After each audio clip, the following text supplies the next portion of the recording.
Now it's time to take a look at the stories that will be making tomorrow's headlines in our press preview.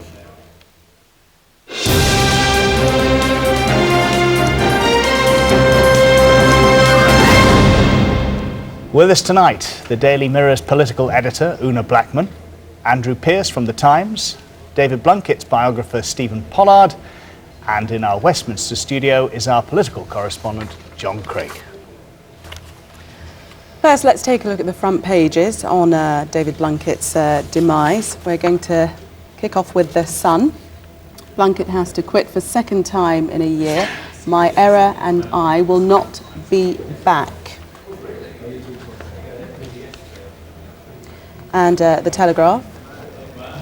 Blair's power drains away from the Prime Minister. The Independent says Tony Blair is battling to restore his authority.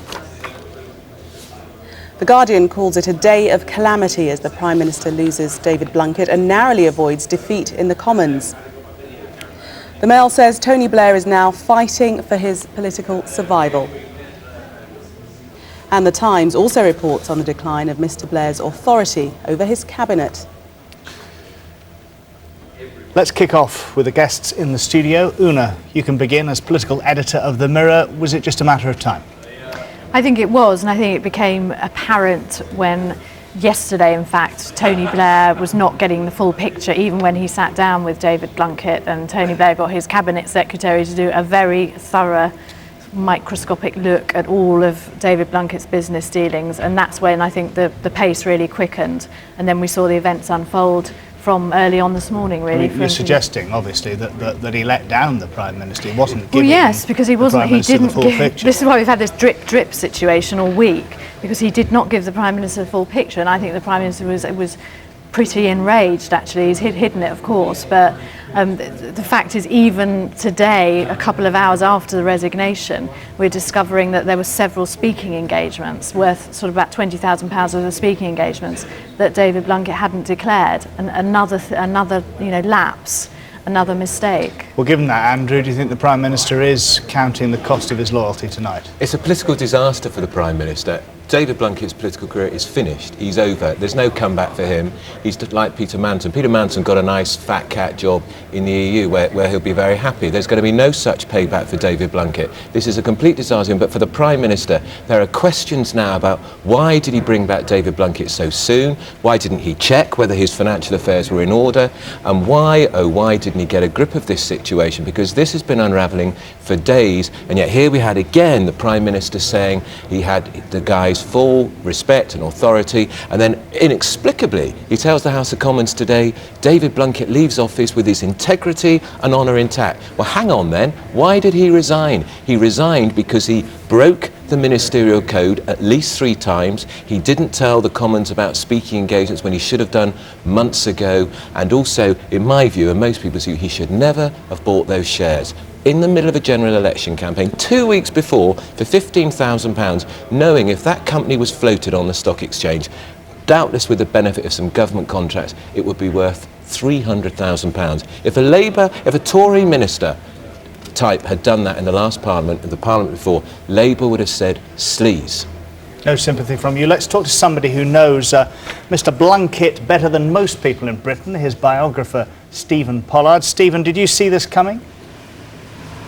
Yes, I think it was. I think it's been inevitable for quite a while, really. I mean, ever since David Blunkett re-entered frontline politics in the spring, really, before the election, he's been a walking disaster area, really. I mean, as he himself said, there've been for the last 9 weeks, the Sunday newspapers have had stories about him. Well, almost all of those stories have been real. They haven't been frenzy, as Alistair Campbell's been saying in the studios today. They've actually been real stories, and they've culminated in this. And I mean, there is also the angle that most people have been touching on, which is the Tony Blair angle. I think there is one. There's almost a sort of kiss of death if you're Tony Blair's one ally in the cabinet.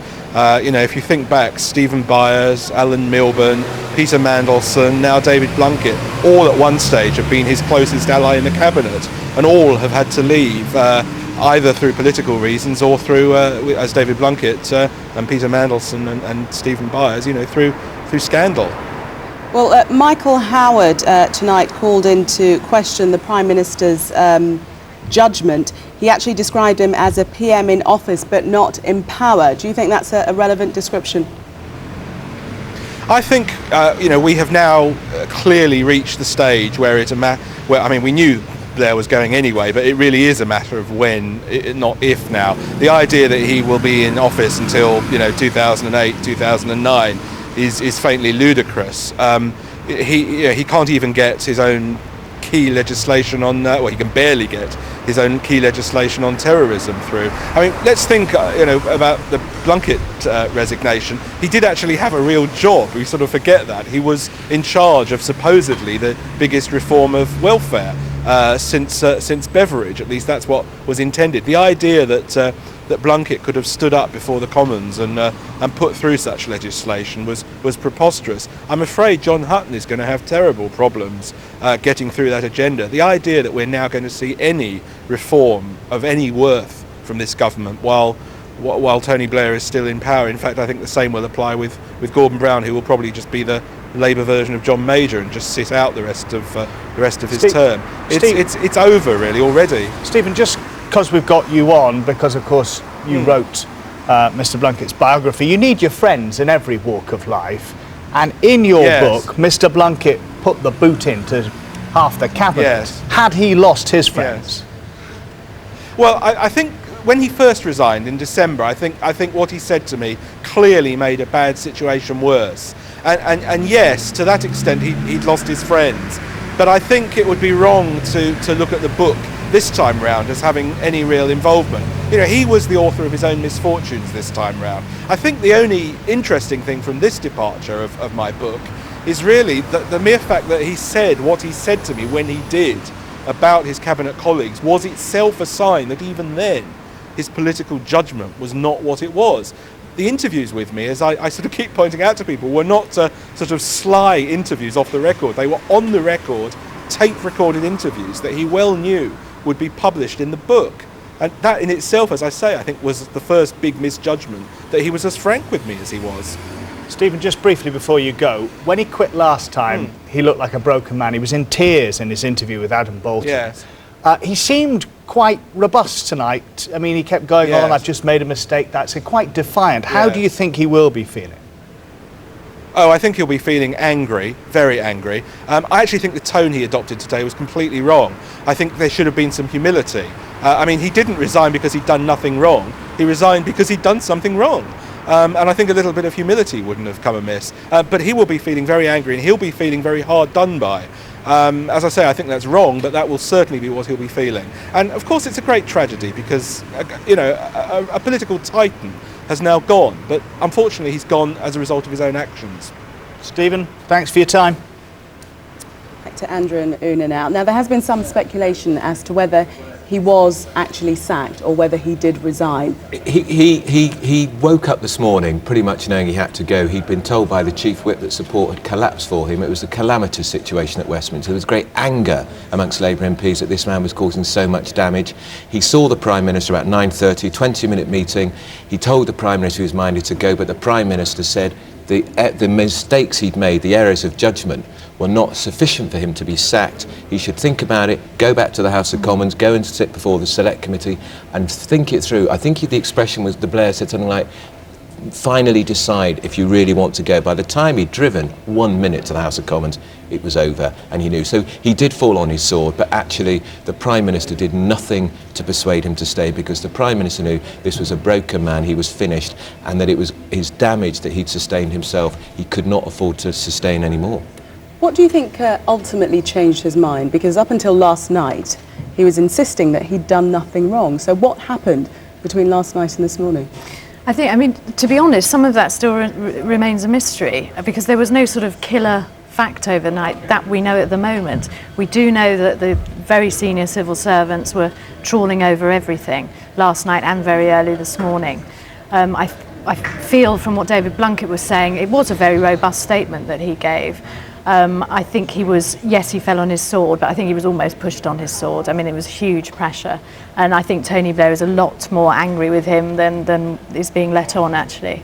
So I think it was quite a bizarre set of circumstances this morning for a couple of hours, the toing and froing between the Commons and Downing Street. This Prime Minister must regret giving his mates a second chance, because he gave Peter Mandelson, his great friend, a second chance, and he was rewarded by Mandelson quitting in 10 months over another misdemeanour. This guy lasted barely 9 months, and it's he's interesting. gone. Somebody was saying to me tonight, it's the Blairites who've gone with their heads held low, Yeah. whereas those like Robin Cook and so on have left with their heads held high. Frank Field and the rest. Yeah. These people who have gone are the real stormtroopers of the Blairite revolution. There are very few left. Blunkett was the strongest supporter he had in the cabinet. He's still got people like Tessa Jowell, but she's simply not in his league, and they are dwindling. And already people like John Reid and Tessa Jowell will be looking now to the future. The future ain't Blair, the future's Brown, and I think the future Brown is coming a lot quicker. This is the first cabinet minister that Tony Blair's had to let go, where he can't say, "Oh, I'll bring you back in a year or two." It's the first time he can't do that now.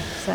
Hang fire for 2 minutes. We're going to have a word with our man in Westminster tonight, John Craig. John, if you believe some of the newspapers, then Mr Blair might as well pack his bags and leave Downing Street tonight. How damaged do you think he is? How damaged does the little village down there think he is? He's enormously damaged for the very reasons that Michael Howard was exploiting at Prime Minister's questions today. Lame duck Prime Minister, in office but not in power. Do you remember the person who first used that phrase? It was Norman Lamont in a savage onslaught on John Major from the backbenches all those years ago. And talking to MPs tonight, a lot of them are seeing parallels now with both the dying days of Margaret Thatcher and also to a certain extent the dying days of the Major regime. One MP was saying to me tonight, Blair Reid Thatcher, she won 3 general elections. Towards the end she kept coming up with potty ideas like the poll tax. Now Blair's doing the same, keeps coming up with potty ideas on education reforms and so on without taking them to the cabinet. The backbenchers suddenly are mutinous. Let's not forget the Prime Minister came within a whisker tonight of an absolutely humiliating defeat on his anti-terror laws. He won 1 vote by just literally 1 vote, 300 to 299. And a little bit later on, Charles Clarke had to cave in completely because they were going to lose on this controversial proposal to extend the period where you can detain terrorist suspects to 3 months. Now, that is a Prime Minister whose authority is waning not only in his cabinet, but also with his backbenchers. He is deeply damaged tonight, and I think that what's happened today is probably going to accelerate the calls for him to go sooner rather than later. Some MPs are saying tonight, if Cameron becomes Tory leader, he'll have a honeymoon period. Tories will do well in the May local elections, Labour will do badly, and the pressure for Blair to go throughout the long hot summer next year in the run-up to next year's party conference could become very strong indeed. Long busy day, John. Thanks for now. Okay, Una and Andrew, we'll bring it back to you. I mean, some of the papers have been quite scathing in describing the personality of Blunkett and saying that he has actually changed quite a great deal. The Independent have described him as a social climber, that he's not the boy from Sheffield anymore, and that was his downfall. When he was the leader of Sheffield Council, he called it the Socialist Republic of Sheffield. He was a lefty, red, almost there with Red Ken Livingstone in the vanguard of opposition to Mrs Thatcher. But he transformed himself completely under New Labour and became probably the most right-wing Home Secretary we've ever seen. And he got in with, frankly, an odd lot for a Labour boy from Sheffield who was brought up in absolute poverty. Andrew, let me just point out, because you can't see this, we are showing you the Independent page. The champagne lifestyle brought down a socialist. Sorry, carry on. Well, and you see most of Blunkett's problems have been caused by his disastrous relationship with Kimberly Quinn, who was the publisher of The Spectator, very posh, very rich. She was married. The affair went on for 3 years. He got in with that set. That all ended in tears, and we know he resigned from the cabinet in December. Then we discover he's become a member of Annabelle's nightclub. Annabelle's, that's where the aristocrats hang out. That's where the goldsmiths and people like that go. Not where you normally expect Labour ministers from the back streets of Sheffield to hang out. He got intoxicated by money, I think, and that was the downfall of Peter Mandelson, who went the same way. Una, what about the people surrounding him, the advisors? Wasn't there anybody saying, look, it's not actually a good move to be seen in Annabelle's? I'm sure they were, and I've certainly heard people say this privately. But I think from the affair with Kimberly Quinn last summer, David Blunkett changed. To lots of people who know him well, he changed dramatically. His judgment on certain areas of his private life certainly just went out the window. and then that started to cloud his judgment in the other more crucial areas of public life. But he changed dramatically, and yes, it was completely incongruous that he's hanging around in Annabelle's And of course, the paternity battle to establish whether William, the son of Kimberly Quinn, was his, it cost him up to £100,000. That's probably what persuaded him, well, we're sure now, why he took those directorships, because he wanted to get his money back. The charitable explanation is because that was the inheritance for his grown-up sons, but he needed the money, and that's why he was doing these speaking engagements for £20,000. I mean, David Blunkett, has to be said, his earning power is going to be pretty considerable when he goes to the back benches, so maybe he's just going to decide to get rich and hang out more with the I'll pick up mates. on that side of the story in a couple of minutes. Andrew, Una, just wait a couple of minutes. We're going to take a short break.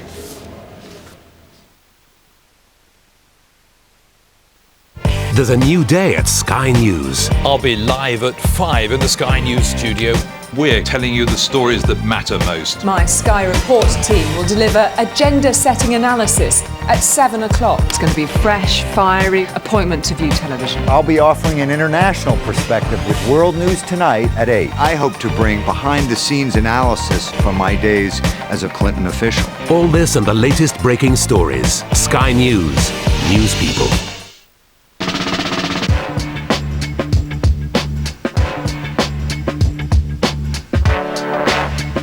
When you're in business, you want to be, well, in business.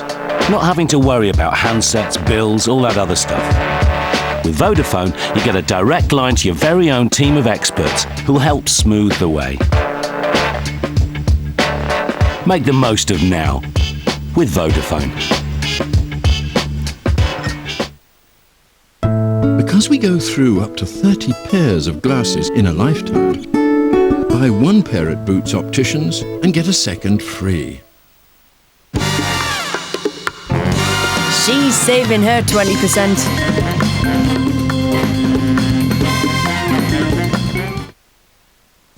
Toshiba notebooks get tested quite brutally.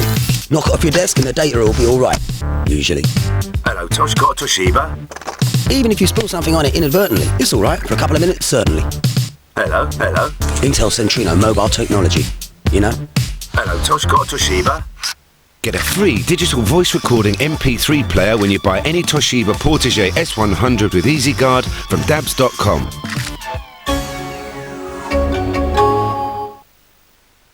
Fine cuisine should arouse all your senses, including sight. I'm the new Insight cooker from Electrolux. You can see more of what's cooking without bending and looking. I've an ultra-fast grill for ultra-fast meals and an ultra-fan oven to cook sweet and savoury together. I'm one of the clearly unique products in the Insight range. We're well worth looking into. House of Fraser are taking up to 25% off thousands of items. So get down to the one-day spectacular tomorrow before everything goes. Your children well, their father's hell, it slowly go by. Don't you ever ask them why, if they told you you would cry, so just look at them and sigh. The 7-seat Verso. Have kids, keep your style. I know they love you. Welcome back to the press preview. Special guest tonight, Andrew Pearce from The Times and Una Blackman from The Mirror. Let's turn to The Times, page 6. It's money, the redundancy pay that Mr. Blunkett's going to get. And even though this story doesn't involve brown envelopes stuffed full of money, it is involving money and greed. Last time people felt very sorry for Blunkett when he went because he'd fallen madly in love with a woman he thought he was going to spend the rest of his life with. People did feel sorry for him. This time there's no sympathy because his errors have all been in the pursuit of money to repay the money he'd spent out on that woman. That's the big difference this time. He leaves government yet again with another cheque for £18,000 redundancy money. It's small comfort for everything he's lost. Una, do you think people will think that that's unfair considering the manner he's left? I think the first time round he had huge sympathy. He's seen as a man of the common people. That's one of the reasons Tony Blair valued him so much. This time round, because of the money factor, spending £15,000 on a shareholding and other matters, the sympathy will not be there. Time running out. Let's move on to a story that would have dominated a lot of the papers if it wasn't for Mr. Blunkett.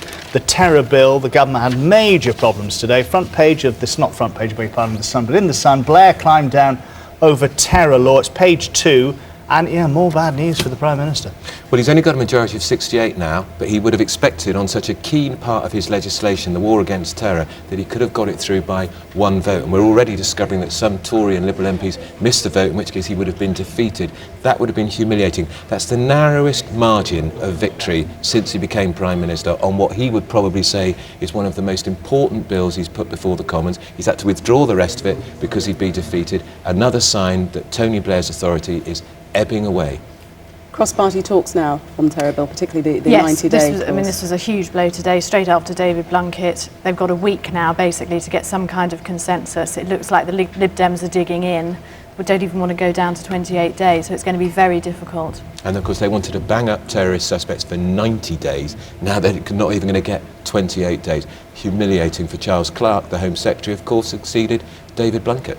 Well, if it's true that some Tories and Lib Dems missed the vote... That's the rumour. It's even more humiliating for them. Well, it would have been a disaster, really. They've been a very good opposition for a very long time, the Conservatives, and if they did miss that vote, that will just prove it yet again. Maybe the new leader will instill some discipline. I noticed David Blunkett discipline. did vote today. Yes. Yes, his vote counted. He did his bit. Crucially, he did his bit before he left. Let's move on to something a little lighter. A little lighter? Well, I found this in the Sun. They're calling this a half-baked idea, or is it not a half-baked idea? A professor called Dr. Leakey has invented beans that make you less windy. He's produced 6 tons of them, and apparently he's prepared to experiment to see if that's the case. I wouldn't want to be in the same room when he does. Thank you very much. Yeah, I'm not offering. And in the Times, after all the wobbles down at Westminster today, they've got a study of the Millennium Bridge, which is known for its great wobble, and they've decided that as few as 150 people marching randomly can make it wobble, which is much less than is normally crossing over it, so it's quite worrying. All that out. Yes, they spent £5 million sorting it all out, but now they've basically discovered that even 150 people walking randomly, but I thought of some guinea pigs for the beans. Give them to the MPs because they're full of wind. There you are. Well done. Andrew and Una, thank you very much for coming in. Thank you. Thank you. The midnight news coming up in a couple of minutes' time, but if you can't wait, all you have to do is push the red button on your digital remote control and that screen will come up in front of you. It's Sky News Active. 8 screens in total for you to watch. Showbiz, to that exclusive with the lady who said she had an intimate relationship with David Blunkett. All those screens available, just push the red button on your remote control.